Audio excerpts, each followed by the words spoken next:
54वीं गाथा में आचार्य देव अतीन्द्रिय ज्ञान और अतीन्द्रिय सुख की प्रशंसा करते हुए देखे जा रहे हैं। 53वीं गाथा में यह बताया ज्ञान दो प्रकार का है और सुख भी दो प्रकार का है।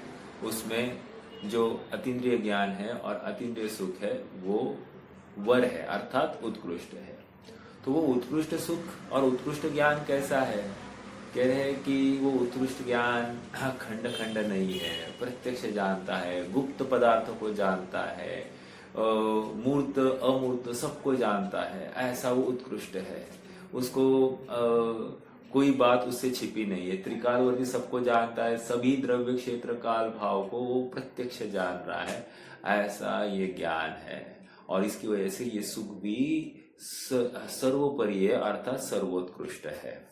ऐसा 54वीं गाथा का संक्षेप का भाव।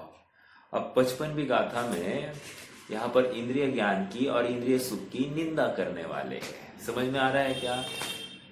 54वीं गाथा में अतीन्द्रिय ज्ञान और अतीन्द्रिय सुख की महिमा करी गई, ठीक है। अब यहाँ पर इंद्रिय ज्ञान और इंद्रिय सुख की निंदा करेंगे। चलिए, हमारे पास जो ज्ञान है, हम अहरनिश दिन रात जिसका ही व्यापार कर रहे हैं, उस ज्ञान की अब धज्जियां उड़ाई जा रही है। थोड़ा सा विचार करना, हमको जगाने के लिए ये गाथा आई है। हम क्या कर रहे हैं दिन भर, हमारा व्यापार क्या चल रहा है, इसका एक अभी एक्सरा कहो, सीटी स्कैन कहो, या फिर जो कहना है वो कहो, पूरा अभी चिट्ठा खोल के देने वाले हैं, ठीक है। आइए थोड़ा सा गाथा का पाठ करेंगे और फिर आगे बढ़ेंगे, है ना। अथियमुत्तम उत्तम, एक मिनट, यही है ना।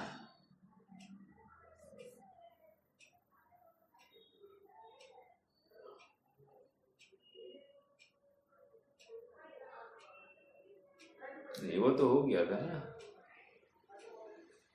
एक मिनट।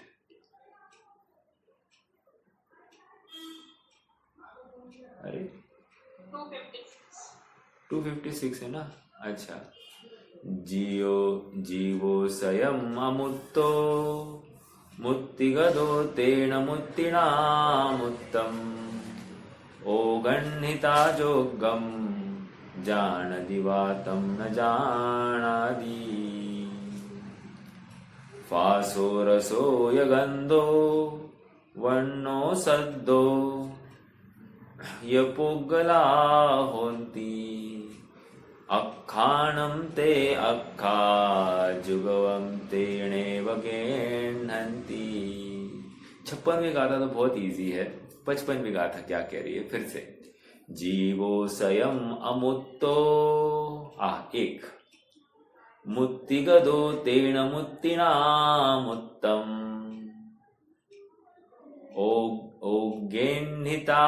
ओगेन्हिता जोगम जानदि वा तं न जानादि।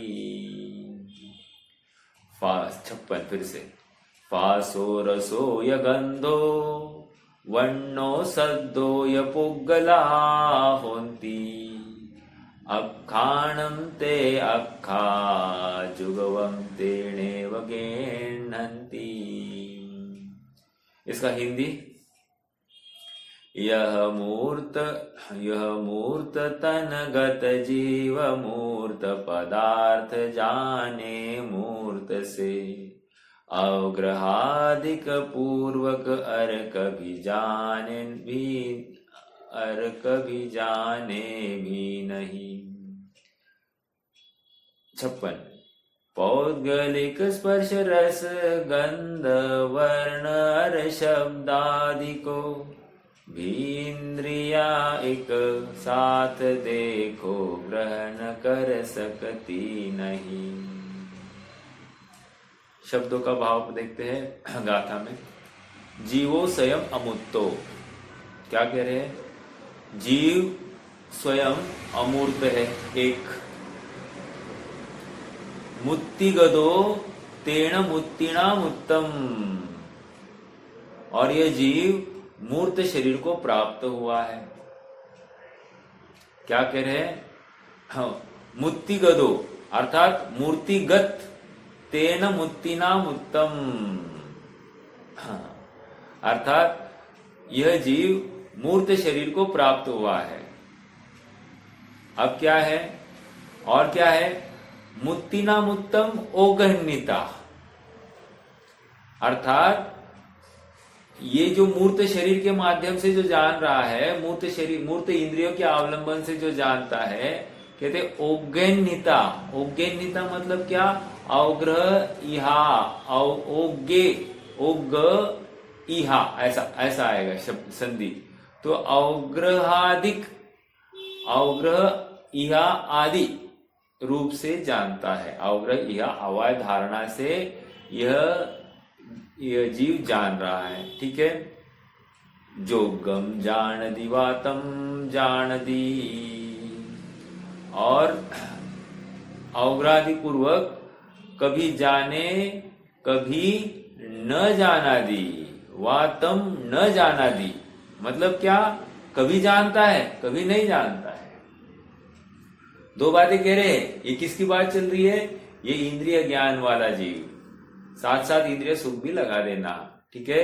जो जो हम इंद्रिय ज्ञान में कहेंगे वैसी वैसी पराधीनता, वैसा वैसा दुख इंद्रिय सुख मतलब इंद्रियों के माध्यम से होने वाले भोग में भी लगानी चाहिए। ठीक है। दूसरी गाथा 56वीं गाथा का भी देख लेते। फासो रसो या गंधो।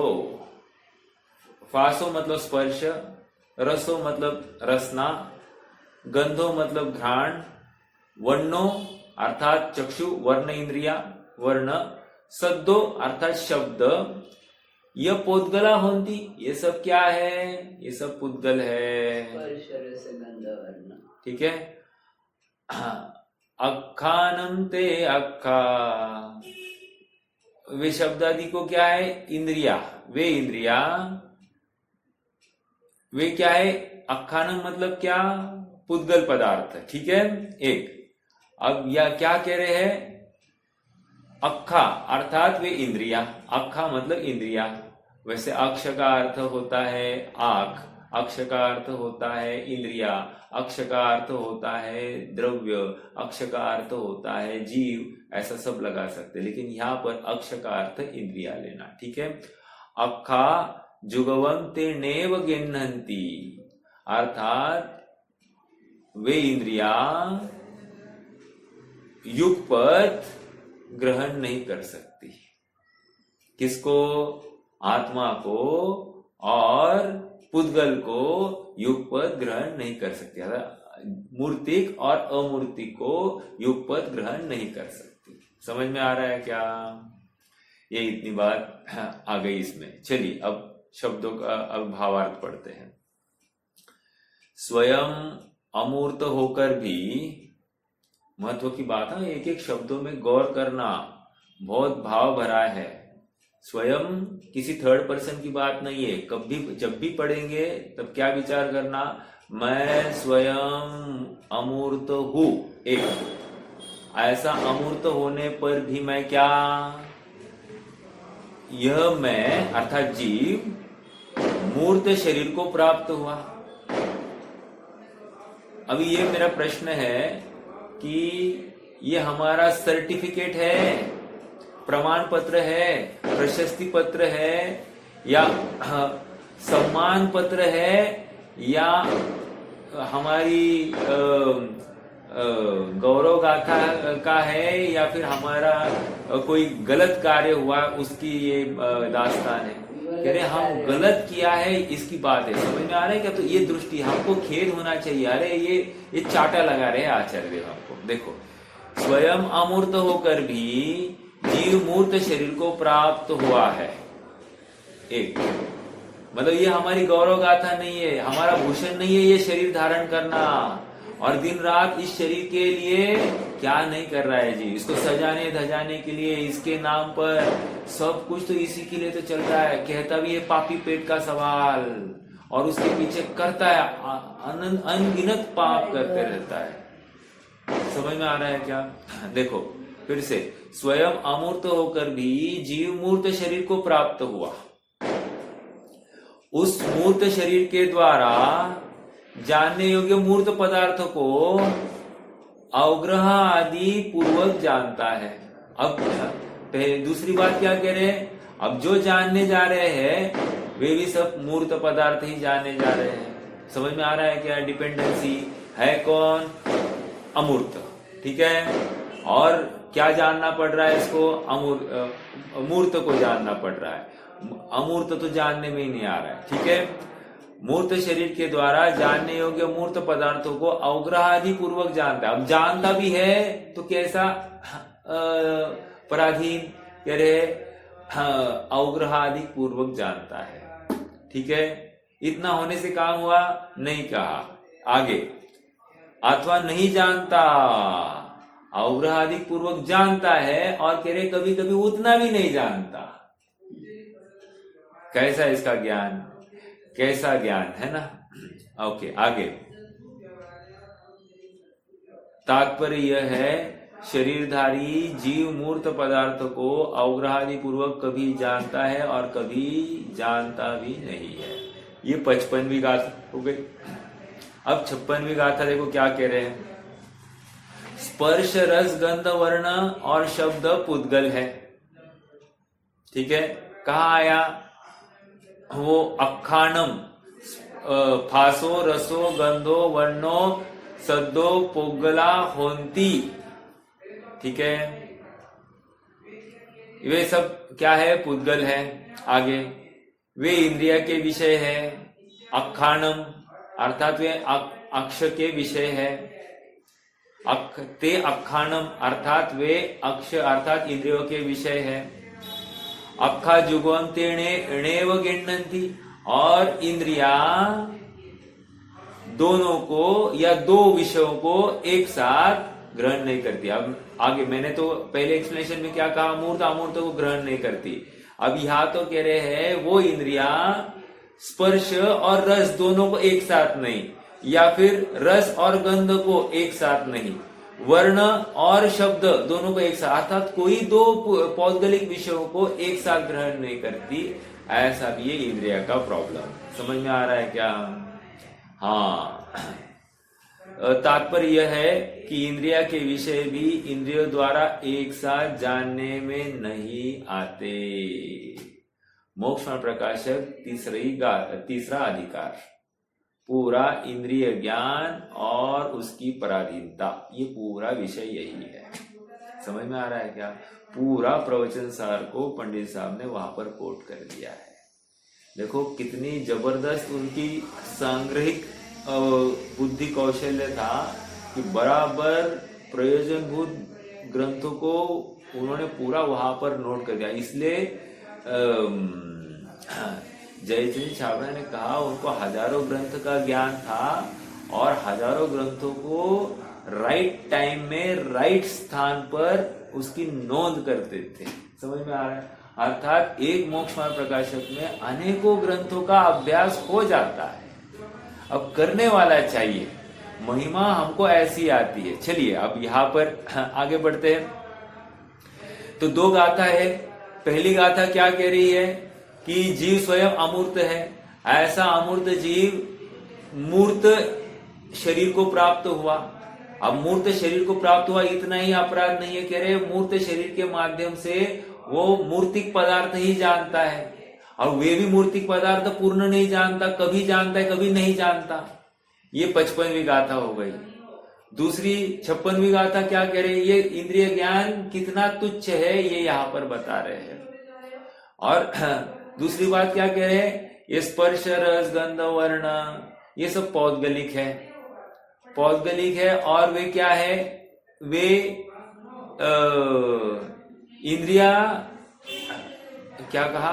वे इंद्रिया के विषय है। दूसरी बात, और इंद्रियों के विषय होते हुए भी वे एक इंद्रिया मतलब वो ज्ञान अर्थात इंद्रिय ज्ञान दो विषयों को ग्रहण नहीं कर सकता।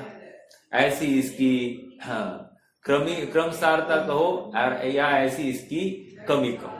ठीक है, चलिए अब थोड़ा सा अमृतचंद्र स्वामी को देखते हैं क्या कह रहे हैं। इन गाथाओं का भाव आचार्य अमृतचंद्र तत्व प्रतिपिका में इस प्रकार स्पष्ट करते हैं।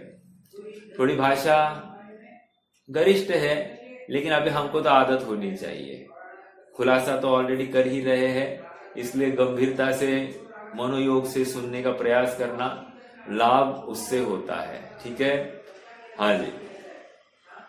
इंद्रिय ज्ञान में उपलंबक अर्थात जानने में सहयोगी इंद्रिया। उपलंब मतलब अवलंबन। ठीक है, इंद्रिय ज्ञान किसका अवलंबन अर्थात निमित्त, इन शॉर्ट। ठीक है, इंद्रिय ज्ञान में निमित्त इंद्रियों के, देखो ज्ञान ये शब्द आया, यही समझ में आया कि ये ज्ञान है, लेकिन किसके माध्यम से हुआ है? तो इंद्रियों के माध्यम से हुआ है, उस जरिए से हुआ है ये ज्ञान, इसलिए कह रहे इंद्रिय ज्ञान। ज्ञान तो ज्ञान ही है, लेकिन वो जिस चैनल से बहकर आया है उस चैनल को भी उसमें गर्भित करके इंद्रिय ज्ञान, ऐसी संज्ञा उसको दी जा रही है। ठीक है, क्यों? ज्ञान दो प्रकार का है, अतीन्द्रिय ज्ञान और इंद्रिय ज्ञान। अर्थात इंद्रिय ज्ञान जब कह रहे तो इंद्रिय का अवलंबन लेकर जो ज्ञान हुआ है, ज्ञान कॉमन। ठीक है, और अतीन्द्रिय ज्ञान इंद्रियों का अवलंबन लिए बिना ही जो जाननपना हुआ है। समझ में आया? स्वाधीनपना किसमें है? देखो, मैं स्वतंत्र, मैं तुम्हारे लकड़ी लेकर चलने में समझ चलना और बिना लकड़ी लिए चलना, दोनों में चला जा रहा है, बराबर। अब लकड़ी लेकर चलना किसको अच्छा लगता है, और बिना लकड़ी लिए चलना किसको, कौन नहीं चाहेगा बिना लकड़ी लिए चलना? अर्थात हर कोई चाहेगा, बराबर है कि नहीं? जैसे लकड़ी लेना ये मजबूरी है, वैसे इंद्रियों का अवलंबन लेना ये मजबूरी होनी चाहिए थी, लेकिन हमको अधिकार भाषित होता है। समझ में आ रहा है क्या? लकड़ी लेकर चलना, वॉकर लेकर चलना, ये हमारी मजबूरी हो सकती है, हमारा अधिकार नहीं। समझ में आ रहा है क्या? अरे छोटा बच्चा भी जो कुछ पढ़ा नहीं है, वो भी जैसे ही उसके जांघों में, पैरों में बल आ जाता है, वॉकर का अवलंबन नहीं लेता, अपने पैरों पर खड़ा होता है, भागना चालू करता है। समझ में आ रहा है क्या? जब एक छोटा बच्चा हमको शिक्षा दे रहा है तो हम शिक्षा क्यों नहीं लेते? समझ में आ रहा है क्या? ऐसे ही यहाँ पर कह रहे हैं इंद्रिया उपलंबक है, अर्थात जानने में सहयोगी है। ठीक है, ज्ञान करने में सहयोगी है, निमित्त है। और किसका ज्ञान करने में निमित्त है? कह रहे मूर्त। ठीक है, इंद्रिय ज्ञान में उपलंबक अर्थात जानने में सहयोगी इंद्रिया भी मूर्त है, और उपलंब्य कौन है? जानने में आने वाले पदार्थ अर्थात ज्ञेय, वे क्या है? वे भी मूर्त है। दो बातें कह रहे, इंद्रिया मूर्त, ठीक है, जिसका अवलंबन लिया जा रहा है, जिसका सहारा लिया जा रहा है, वे मूर्तिक है एक, और जो जाने जा रहे हैं ऐसे उपलंब्य, वे ज्ञेय भी मूर्तिक है। दो, समझ में आया? ज्ञान मूर्तिक इंद्रिया से मूर्तिक ज्ञेयों का ज्ञान करता है। समझ में आया? ये इस लाइन का अर्थ है। आगे बढ़ते हैं थोड़ा। स्वयं अमूर्त होने पर भी, क्या मैं स्वयं अमूर्त, यह इंद्रिय ज्ञान वाला जीव पंचेंद्रियात्मक मूर्त शरीर को प्राप्त होता हुआ, क्या कह रहे हैं?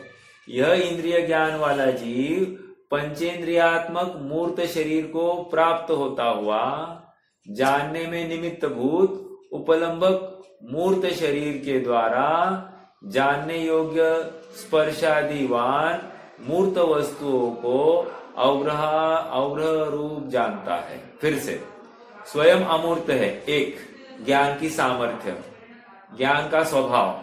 आत्मा कैसा है? अमूर्तिक। ठीक है, अब ये अमूर्तिक होते भी स्वयं को क्या मान रहा है? मूर्तिक। अपराध हुआ कि नहीं हुआ? मानने में ही तकलीफ हो गई पहले। अब ठीक है, शरीर में रहा ये कोई बड़ा अपराध नहीं, लेकिन शरीर में रहकर स्वयं को मूर्तिक माना, ये पहला अपराध। अब दूसरा अपराध क्या है? कह रहे मूर्तिक शरीर में रहकर मूर्तिक इंद्रियों से ही ज्ञान होता है ऐसा मान रहा है, मतलब ज्ञान अपना और मान रहा है दूसरे का। इंद्रियों से ज्ञान हो रहा है ऐसा मान रहा है, ठीक है, ये दूसरा अपराध।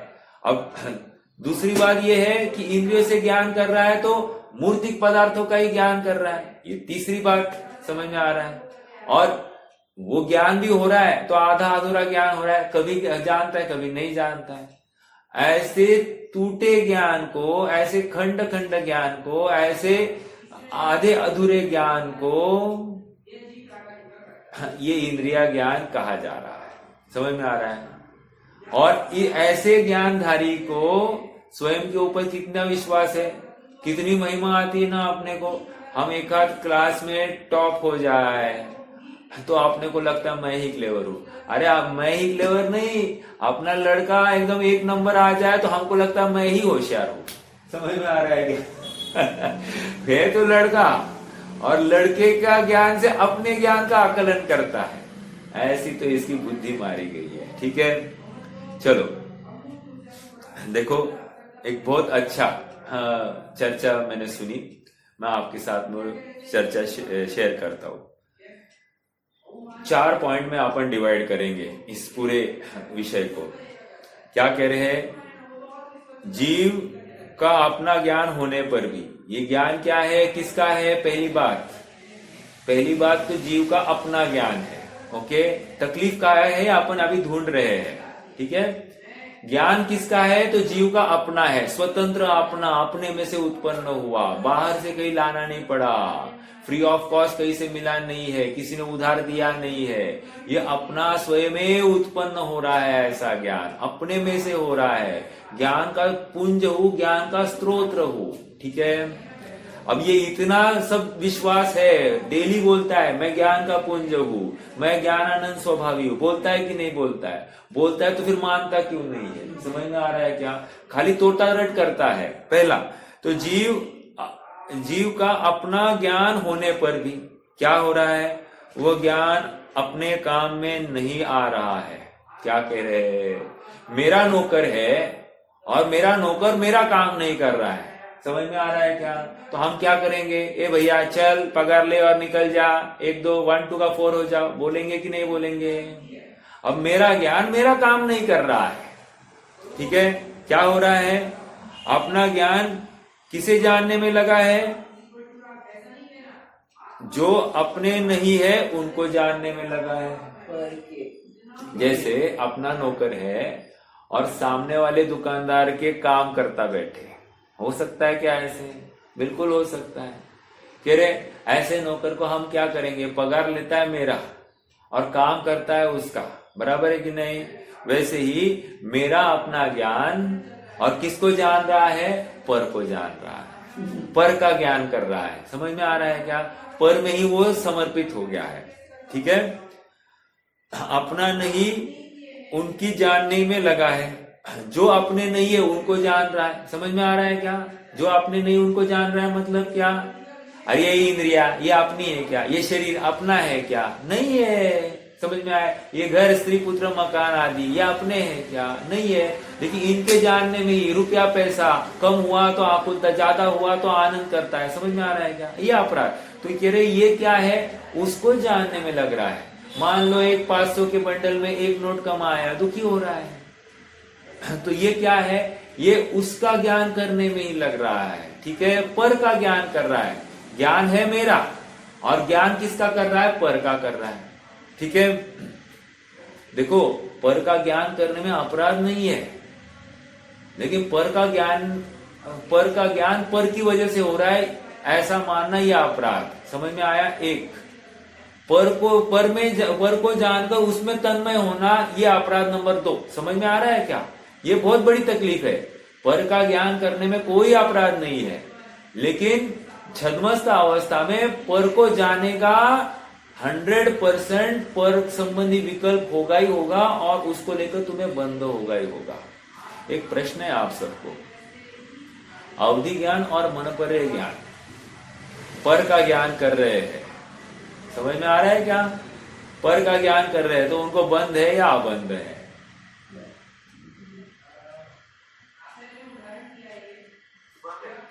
समझ में आ रहा है क्या? क्यों? पर को जानने का विकल्प खड़ा हुआ ना, वो बंद है। समझ में आ रहा है क्या?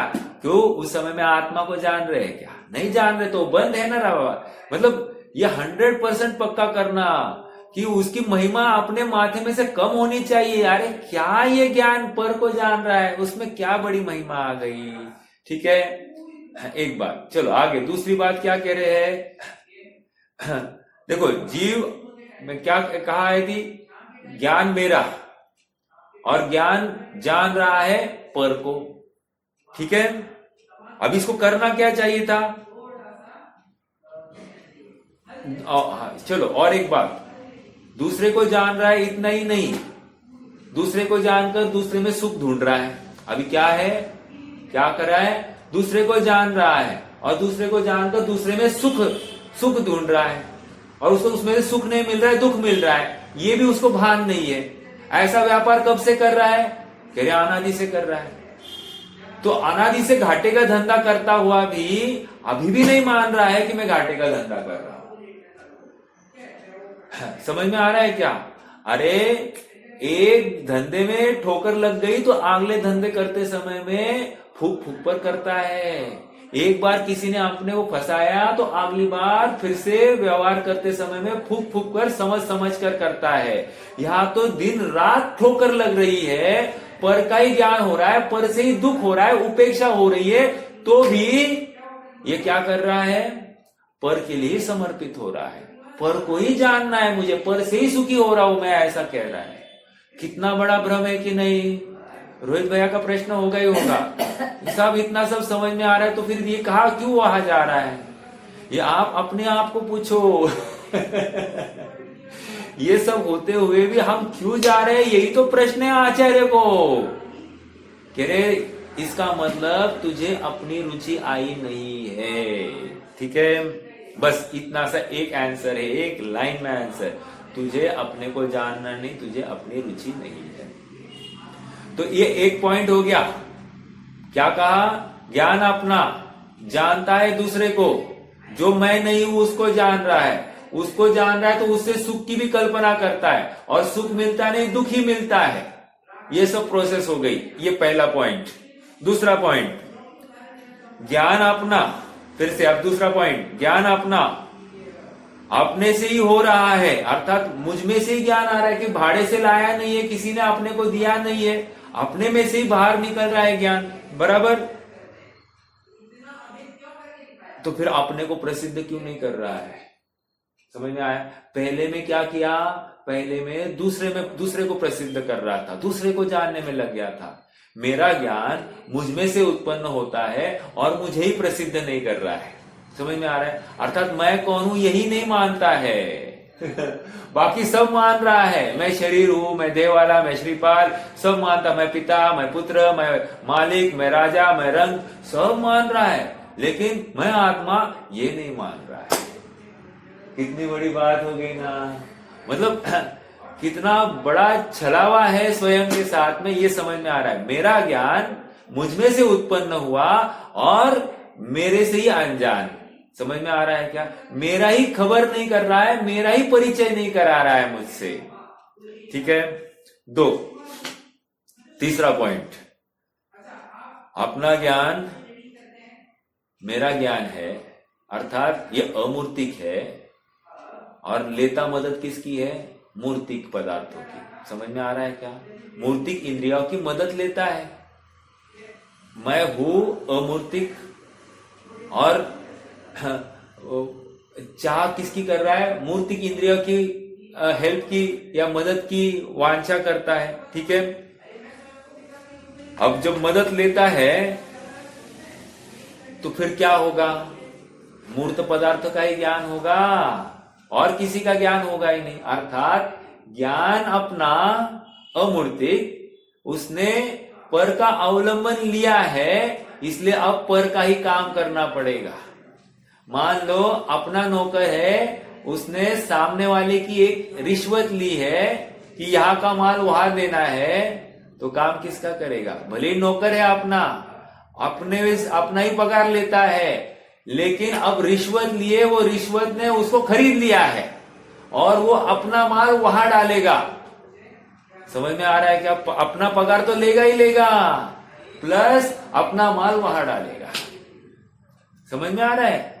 ऐसा ये ज्ञान अपने में से हुआ और अपने में से होकर दूसरे का अवलंबन लिया, दूसरे की रिश्वत ली, तो अब उसकी ही वफादारी करेगा, उसका काम करेगा। समझ में आ रहा है क्या? तो ये तीसरा पॉइंट। चौथा, ऐसी इसकी बुद्धि विकृत हो गई है, मतलब इस अज्ञानी की, जो ऐसी अज्ञानता को धारण करता हुआ आत्मा है, जीव है, उसकी बुद्धि क्या हो गई? विकृत हो गई है। जड़ता से दोस्ती करता है और जड़ की खबरें लेता है और स्वयं दुखी हो रहा है। कंक्लूजन, जड़ता से दोस्ती करता है, ये मेरा अच्छा दोस्त, ये रोटी अच्छी लगती है, ये साउथ इंडियन अच्छा लगता है, ये चाइनीज अच्छा लगता है, ये इटालियन अच्छा लगता है, ये आइसक्रीम, ये ऐसा, ये वैसा, सब अच्छा, सब जड़ता से दोस्ती कर रहा है। अपना परिचय कहां से करता है? मतलब किसके साथ में कर रहा है? पर से ही वो अपनी दोस्ती कराना चाहता है। समझ में आ रहा है क्या? तो इसकी वजह से क्या होता है? 24 घंटे ये अपने पवित्र ज्ञान स्वभाव का अवलंबन लेता ही नहीं है और जो अपवित्र ऐसी इंद्रिया है उनमें ही दिन रात घुटता रहता है, दिन रात धक्के खा रहा है, दिन रात दुख को प्राप्त हो रहा है। इसको अपने दुख की खबर नहीं है। समझ में आ रहा है क्या? इंद्रिया के लिए चाहे वो करता है, भोगों के लिए चाहे वो करता है, वासना के लिए चाहे वो करता है, इंद्रिया के पोषण करने के लिए चाहे जिस चीज का वो सेवन कर सकता है। देखो मुझे मेरा एक देखो एग्जाम्पल लेते हैं ना, मोरारजी देसाई आपको पता होंगे, वे क्या करते थे? अपने को स्वस्थ रखने, अर्थात इंद्रियों को स्वस्थ रखने के लिए अपना ही मूत्र का प्राशन करते, बराबर। और ऐसे कितने ही लोग होंगे जो गोमूत्र पीते हैं। समझ में आ रहा है क्या? गोमूत्र पीकर वो इंद्रिया के पोषण करने के लिए सारा खेल चलता है। मुझे तो इतना ही कहना है कि ये 24 घंटे क्या कर रहा है? उस इंद्रियों की, उस मूर्त जड़ पदार्थों की ही तो नौकरी चाकरी कर रहा है और दुख को प्राप्त हो रहा है। दिन भर इसका व्यापार, इसको क्या लग रहा है? इंद्रियों का सब अच्छा होने से अपना ज्ञान बढ़ेगा, ऐसा इसको लगता है। समझ में आ रहा है क्या? लेकिन ज्ञान बढ़ा नहीं, घटा है, ये इसको भान नहीं है। जैसे बगुले में दूध है, वो दूध थोड़ा सा फूल गया तो क्या दूध बढ़ गया? क्या नहीं बढ़ा। तो ऐसे ही इंद्रियों का अवलंबन लिया, इसको लगा मैंने बहुत जाना, लेकिन बहुत जाना क्या ज्ञान बढ़ गया? क्या नहीं बढ़ा। समझ में आया? ज्ञान तो ज्ञान ही रहा, उल्टा घट गया। समझ में आ रहा है? ज्ञान बढ़ा कब कहेंगे? जब ज्ञान ने पर का अवलंबन छोड़कर निज का आश्रय लिया होता तो ज्ञान बढ़ा, ऐसा कहते थे। समझ में आ रहा है क्या? चलिए देखो, हाँ बोलिए। हाँ बोला।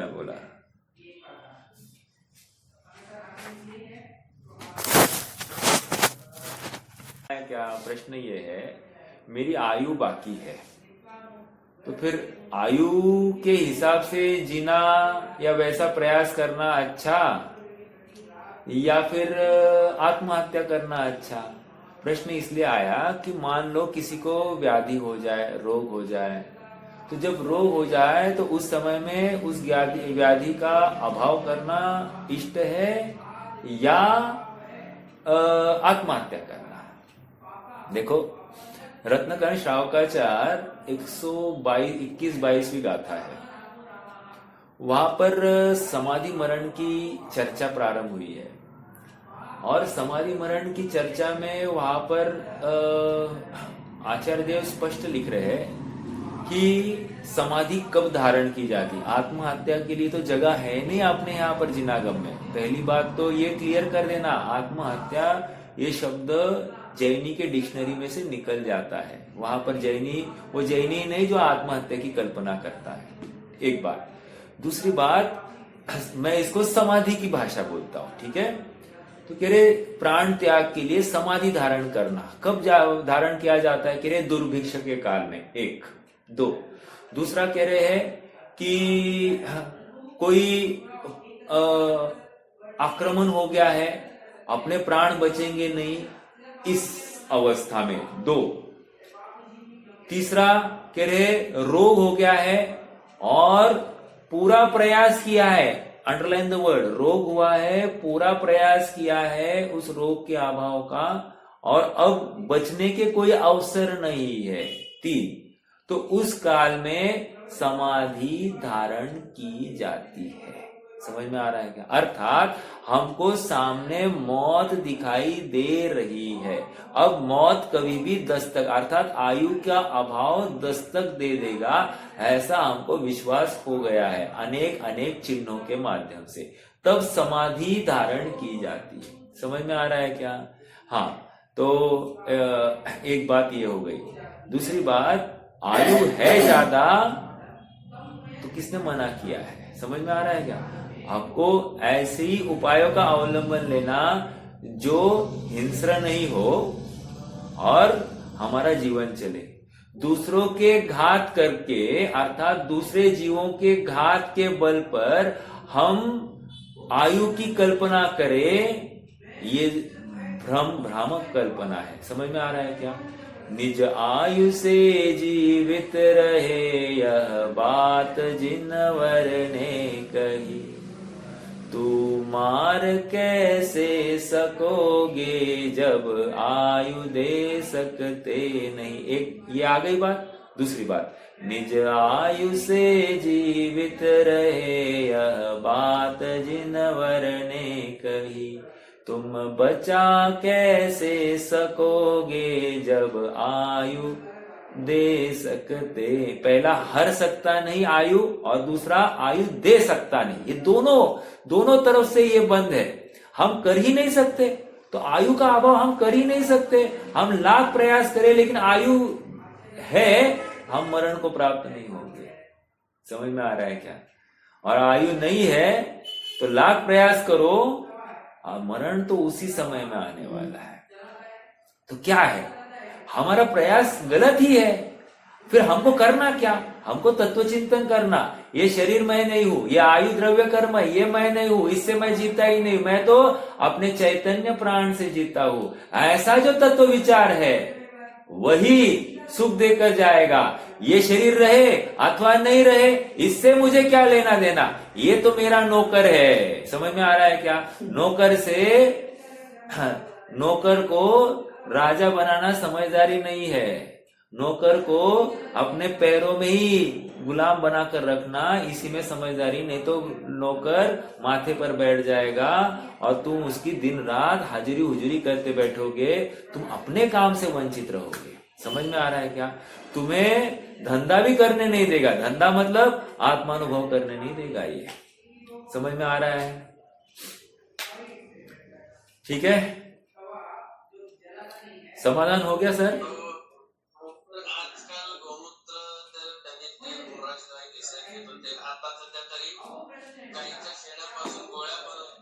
हो, हाँ, बरोबर, नहीं चलता है, नहीं चलता है, नहीं चलता है।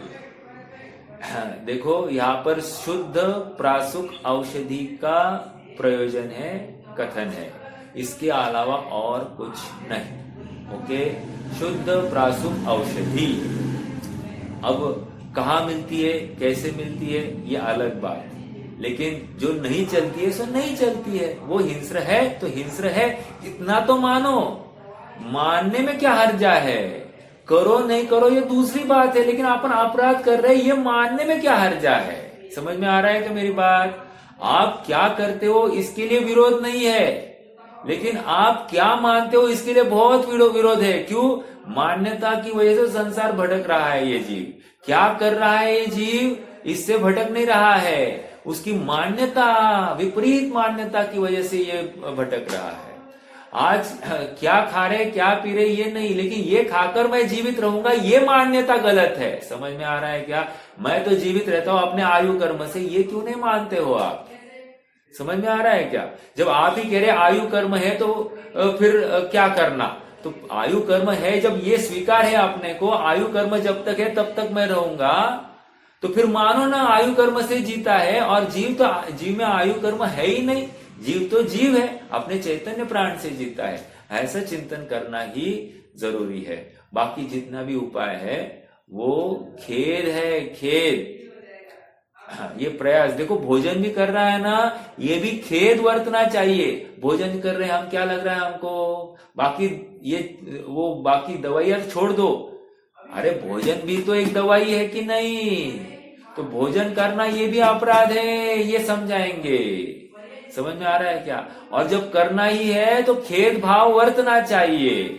और उस समय में ये स्वयं को कहना कि मैं अनशन स्वभावी हूं, मैं भोजन से जीता हूं, ये मेरी मति मारी गई है, मैं इंद्रिया पर से ज्ञान हो रहा है, पर से जीवित रहता हूं, ऐसा मैं मान रहा हूं, भोजन कर रहा हूं तब। समझ में आ रहा है क्या? ऐसा नहीं है, नहीं है।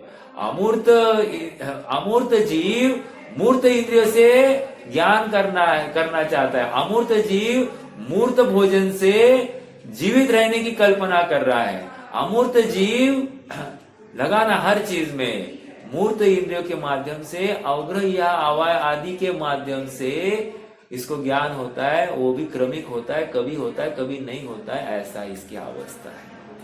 क्या हम बात करें उस इंद्रिय ज्ञान की? देखो, चरणानियोग एक स्थान पर है, लेकिन जब द्रव्यानियोग की बातें आती है, द्रव्यानियोग उसको कड़काई से निषेध करता है, कड़काई से निषेध करता है। क्यों?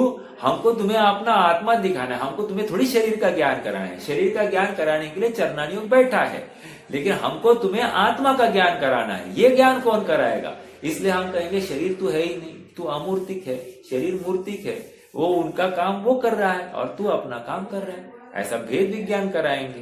बराबर? समझ में आ रहा है क्या? हर अनुयोग की अपनी अपनी शैली है, उसका एक अपना प्रयोजन है। अपने विशिष्ट दायरे में रहकर हर अनुयोग वस्तु स्वरूप का ही निरूपण करता है, जिससे जीव को वैराग्य की उत्पत्ति होगी। समझ में आ रहा है? प्रथमानुयोग का भी प्रयोजन वैराग्य है, और चरणानुयोग का प्रयोजन वैराग्य, कर्णानुयोग का प्रयोजन क्या कह रहे हैं? वो भी वैराग्य, और द्रव्यानुयोग का प्रयोजन वो भी वैराग्य, आत्मानुभवी है। सबका प्रयोजन एक ही है, लेकिन कथन अलग अलग होंगे। समझाओ आपको, एक समझाता हूं। देखो, जैसे एक जगह पर आया है कि उसने पंच परमेष्टि की शरण ली, राइट? नमोकार मंत्र सुनाया, पंच परमेष्टि की शरण ली, और इससे वो उसको भगवान के आश्रय से उसका कल्याण हुआ। बराबर? ऐसा कथन प्रथमानुयोग का है।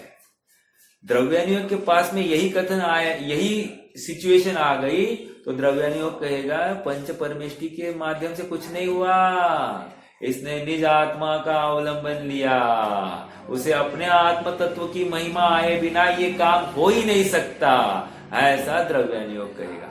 अब मेरा प्रश्न है, कौन सी बात सही मानना? प्रथमानुयोग की बात, जिसको कुत्ते को नमोकार मंत्र सुनाया और वो ऊपर गया, या इसने आत्मा का अवलंबन लिया और इसलिए ये ऊपर गया? आपको क्या लगता है किससे काम हुआ होगा? जब वस्तु स्वरूप में ये कहा है कि एक द्रव्य दूसरे द्रव्य का कुछ नहीं करता, एक वचन सुनने से जीव का कुछ नहीं हो सकता, लेकिन वचन का ज्ञान होने पर ज्ञान ज्ञान से हुआ है, ऐसा निश्चय करके ज्ञान ज्ञान में तिष्ठता है, ज्ञान का अवलंबन स्वयं का लेता है, तो उसका काम होता है। ऐसा यह समझा रहे, इसी से धर्म होता है, नमोकार मंत्र सुनने से धर्म नहीं होता। ये बात यहाँ पर समझाएंगे। प्रथमानुयोग में, चरणानुयोग में बताएंगे नमोकार मंत्र से भी धर्म होता है, यहाँ कहेंगे नमोकार मंत्र से धर्म नहीं होता, देव दर्शन से धर्म नहीं होता। ये यहाँ पर बताना है हमको। समझ में आ रहा है क्या? अपेक्षाएं बहुत अलग अलग है। कहा कौन से को उठाना या आचार्य डिसाइड करेंगे, हमको उनकी अपेक्षा समझ में आनी चाहिए, ये हमारा कर्तव्य है, आचार्य का नहीं। ठीक है, मैं जाते ही खुलासा कर दिया। हाँ, खुलासा थोड़ा जाते, चलिए आगे बढ़ना है।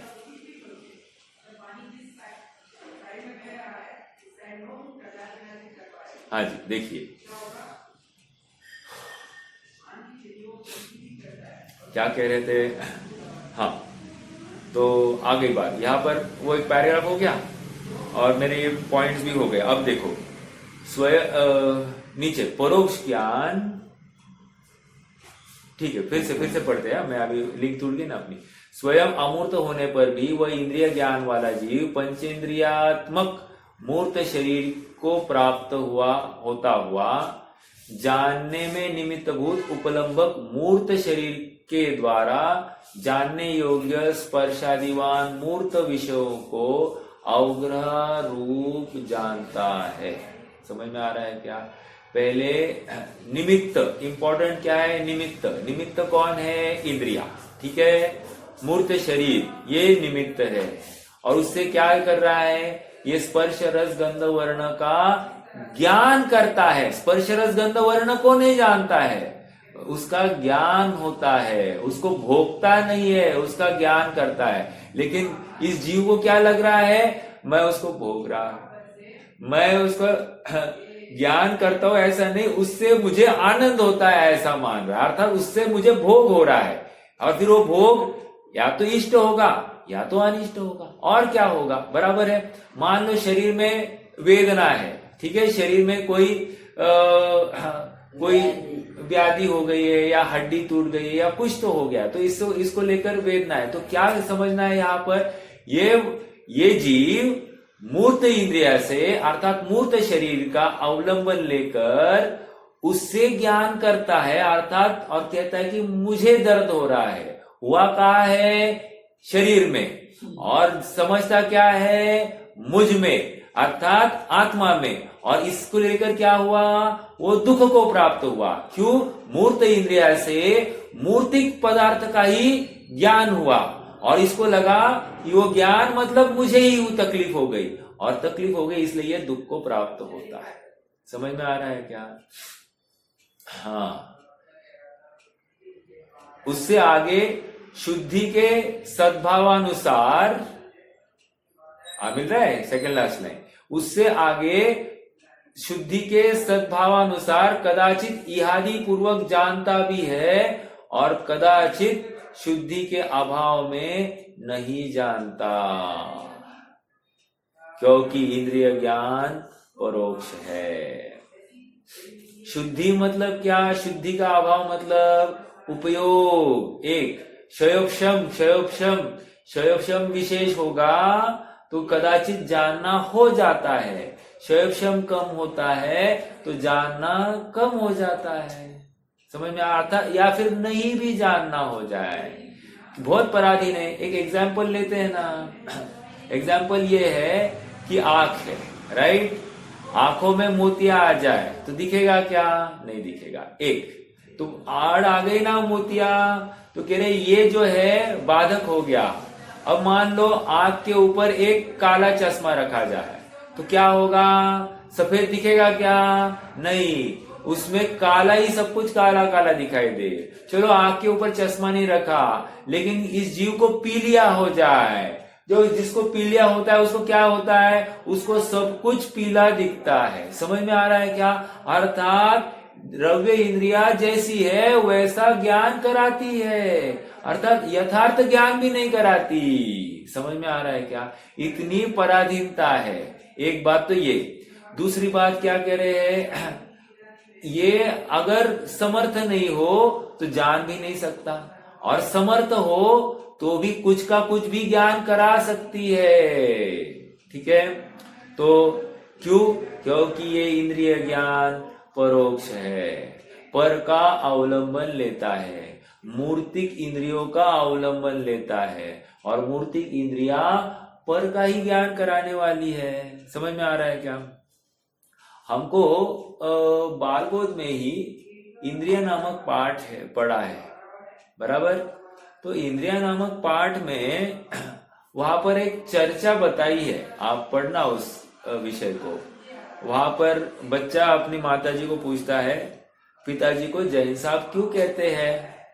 तो माता कहती है, क्योंकि वे जिनेंद्र भगवान के मार्ग पर चलते हैं। ओके, तो फिर आगे वो प्रश्न किया, जिनेंद्र को जिन क्यों कहा जाता है?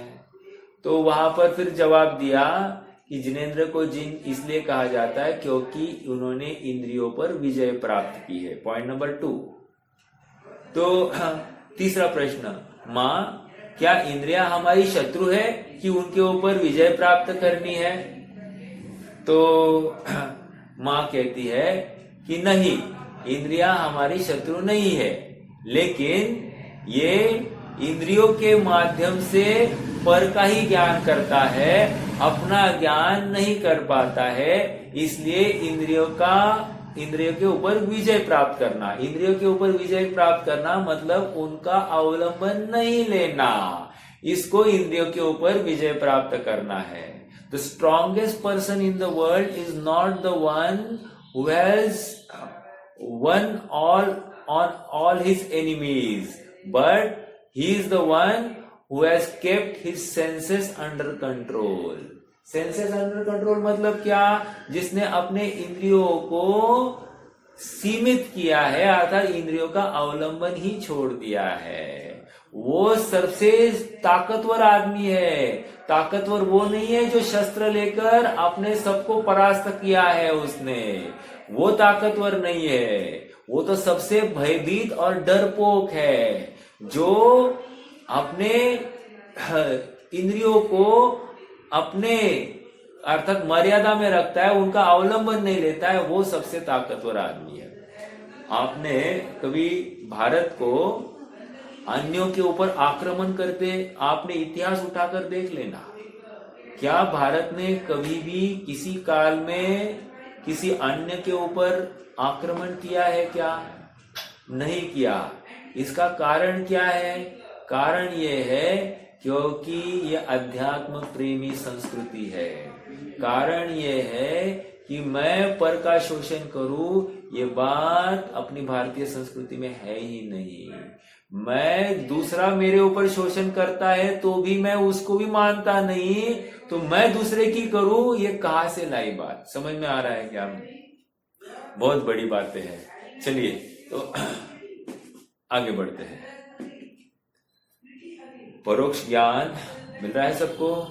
परोक्ष ज्ञान परमार्थतः अज्ञान में गिनने जाने योग्य है, क्योंकि आत्मा का चैतन्य सामान्य के साथ अनादि सिद्ध संबंध होने से, अंडरलाइन दिस वर्ड, आत्मा का चैतन्य सामान्य के साथ अनादि सिद्ध संबंध होने से, फिर से आत्मा का चैतन्य सामान्य के साथ अनादि सिद्ध संबंध होने से। अनादि सिद्ध संबंध मतलब क्या? कोई बताएगा क्या मुझे? अनादि सिद्ध संबंध 4 प्रकार के संबंध होते हैं, उसमें से ये अनादि सिद्ध संबंध का अर्थ क्या समझना?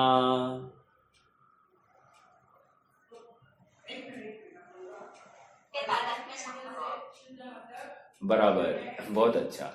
नित्य तादात्म्य संबंध, बहुत अच्छा। तो ये नित्य तादात्म्य संबंध है किसका? आत्मा का चैतन्य सामान्य के साथ अनादि सिद्ध संबंध होने से। अब जब नित्य तादात्म्य संबंध कह दिया, अर्थात आत्मा पृथक और चेतना पृथक, ऐसा नहीं होता। जहां जहां आत्मा वहां वहां चेतना, जहां जहां चेतना वहां आत्मा होता ही होता है। समझ में आ रहा है क्या? उस चेतना से हम आत्मा का ज्ञान कर लेते हैं और आत्मा से हम यहाँ पर चेतना है ये नक्की कर लेते हैं। इसको कह रहे नित्य तादात्म्य संबंध या अनादि सिद्ध संबंध होने से। अब क्या? पर भी अति दृढ़तर अज्ञान रूप तमो ग्रंथि द्वारा। अब कितना जबरदस्त शब्द है, क्या कह रहे? फिर से अज्ञान में गिने, ये आत्मा ये ज्ञान को अज्ञान क्यों गिना जा रहा है? क्योंकि पहले तो आत्मा का स्वभाव क्या था? चैतन्य सामान्य। कब से चैतन्य सामान्य? कह रहे अनादि से है। कब तक रहेगा? कह रहे अनंत काल तक ऐसा ही बना रहेगा। जब अनादि अनंत ऐसा मेरा अनादि सिद्ध चैतन्य सामान्य स्वभाव है, तो कह रहे हैं ऐसा होने पर भी क्या किया इस आत्मा ने? मालूम है क्या किया? अति ध्रुतर अज्ञान रूप तमोग्रंथि द्वारा, अर्थात तमोग्रंथि मतलब मिथ्यात्व। समझ में आ रहा है क्या? अज्ञान रूप तमोग्रंथि मतलब मिथ्यात्व द्वारा अवृत्त आत्मा पदार्थों को स्वयं जानने में असमर्थ होने से प्राप्त और अप्राप्त पर पदार्थ रूप सामग्री को खोजने की व्यग्रता से अत्यंत चंचल व अस्थिर होता है। इतना ही पढ़ेंगे। क्या कहा? इसको फिर से तमोग्रंथि से क्या हो गया? अर्थात भव विकट वन में कर्म बैरी ज्ञान धन मेरो हरे। वहां तो कर्म बैरी ने इसका ज्ञान हरण किया। यहां पर क्या समझा रहे हैं? यहां पर कह रहे तमोग्रंथि। तमोग्रंथि मतलब मिथ्यात्व रूपी मोहेन संवृत्तम ज्ञानम, मोह से आवृत्त ज्ञान क्या है? वो ज्ञान स्वभावम लभते नहीं, अर्थात स्वभाव को प्राप्त नहीं होता। क्यों? जैसे कोदो का सेवन किया है जिसने, वो मादकता को प्राप्त होता ही है, वो फिर वो स्वभाव रूप परिणमित नहीं होता वो व्यक्ति। उसी प्रकार यहाँ पर कह रहे हैं कि मोह से आवृत्त ज्ञान, मोह महामद पियो अनादि, अर्थात अनादि से ऐसा ही मोह महामद पीकर इसको स्वभाव की प्राप्ति नहीं हुई है। तमोग्रंथि द्वारा आवृत्त अब क्या? आत्मा पदार्थों को स्वयं जानने में असमर्थ हो गया। पदार्थों को जानने में असमर्थ क्यों?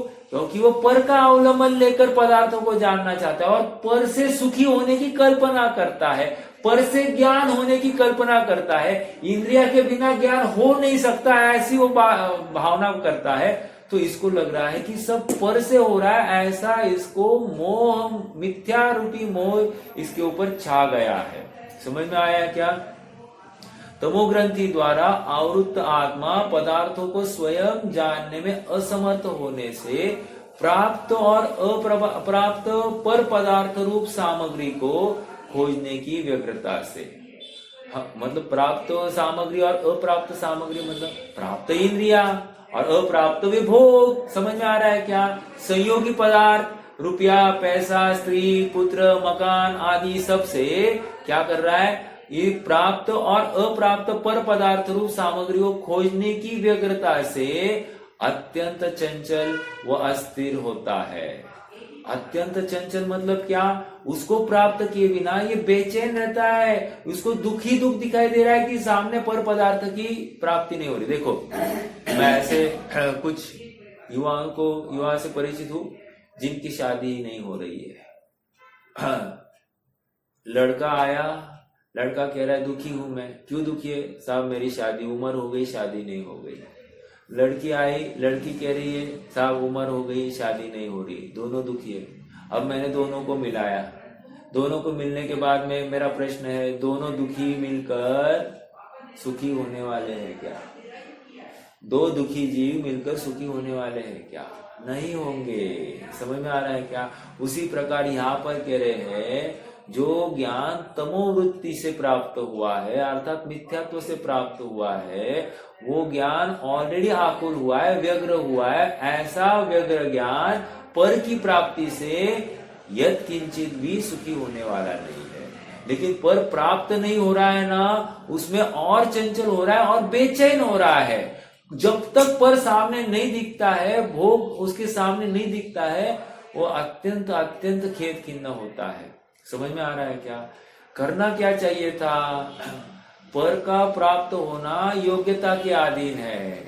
मैं पर का ज्ञान, पर की वजह से मुझे ज्ञान नहीं होता, पर की वजह से मुझे सुख नहीं होता, ऐसा जो मानता है वही पर का अवलंबन छोड़ता है और स्व का आश्रय करता है। ज्ञान ज्ञान से होता है, पर से ज्ञान नहीं होता, इंद्रिय से ज्ञान नहीं होता। इसको कितना जानूं तो काम होगा, ऐसा है नहीं। ज्ञान ज्ञान से होता है। देखो, ये प्रवचन सार से हमको ज्ञान हो रहा है क्या? समय सार से ज्ञान हो रहा है क्या? हमको हो रहा है? नहीं, प्रवचन सार का ज्ञान भी पर है। क्यों? प्रवचन सार का अवलंबन लिया। लेकिन जो ज्ञान जितना समझ में आया है ना, वो मेरे अंतर से समझ में आया, अर्थात अंतरंग सामर्थ्य है वो ज्ञान है। प्रवचन सार ये शब्दों को, इस पुद्गल को सुनकर पढ़कर ज्ञान नहीं हुआ, क्योंकि प्रवचन सार ग्रंथ भी ये है। समझ में आ रहा है क्या? उपचार से उससे ज्ञान होता है ऐसा कहने में आता है, निमित्त के रूप में, लेकिन सचमुच ज्ञान ज्ञान से हुआ है ऐसा ज्ञानी जानता है। अज्ञानी को लगता है कि मुझे प्रवचन सार से ज्ञान हुआ।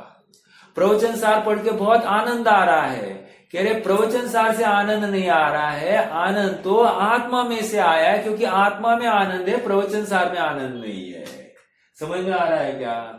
सुख शांति आत्मा में आती है, वो बाहर की पदार्थ से नहीं आती। बाहर के पदार्थ में सुख नहीं है, शांति नहीं है। शांति और सुख ये आत्मा के एट्रीब्यूट से, आत्मा के अपने गुण है, उसमें से ही आती है। समझ में आ रहा है क्या? ये निर्णय जो नहीं कर पाता है ना, वो पर की प्राप्ति में छटपटाता है। समझ में आ रहा है? और जितना पर की प्राप्ति में पर से ज्ञान होने की कल्पना इसकी पड़ी है, उतना मिथ्यात्व है, उतना दुख है, और उतनी आकुलता, उतनी व्यग्रता। और ये व्यग्रता अन्य कोई मिटाने में समर्थ नहीं है। जब तक स्वयं निर्णय नहीं करता है, जब तक स्वयं तत्व चिंतन नहीं करता है, तब तक वो सुखी नहीं होगा। ऐसे कितने ही लोग हैं, देखो, हाँ, बहुत जनों को लगता है हमको दिन भर घर का ही काम करना पड़ता है, हम और जैसे पैसे कमाते वैसे हम भी कमाए और हम आराम से जिए, ऐसा हर किसी को लगता है। ये दुख है कि नहीं? कह रहे घर का काम करने में तुम्हें दुख दिखाई दे रहा है। ज्ञानी कहता है मुझे अपना काम स्वावलंबन से करना, पर का आश्रय नहीं होना, ये तो आनंद का काम है। एक समझ में आ रहा है क्या?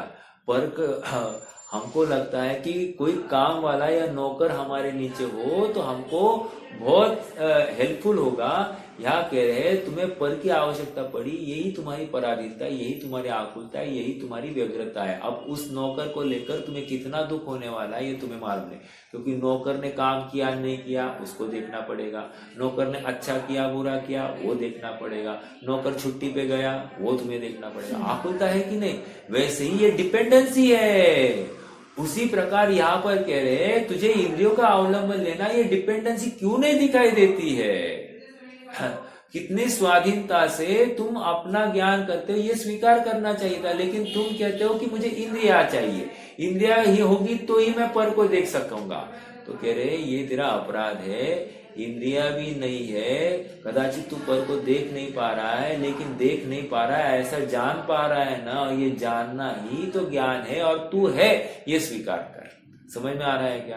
कितना देख पा रहा है, कितना जान पा रहा है ये छोड़, लेकिन जान पा रहा है ये इतना न किया, अर्थात इससे इसका मतलब तेरा अनादि सिद्ध संबंध है, तेरा आत्मा यहाँ पर विद्यमान है कहीं, तो उस आत्मा को पकड़, क्योंकि उस आत्मा में ही सुख भी छिपा है। समझ में आ रहा है क्या?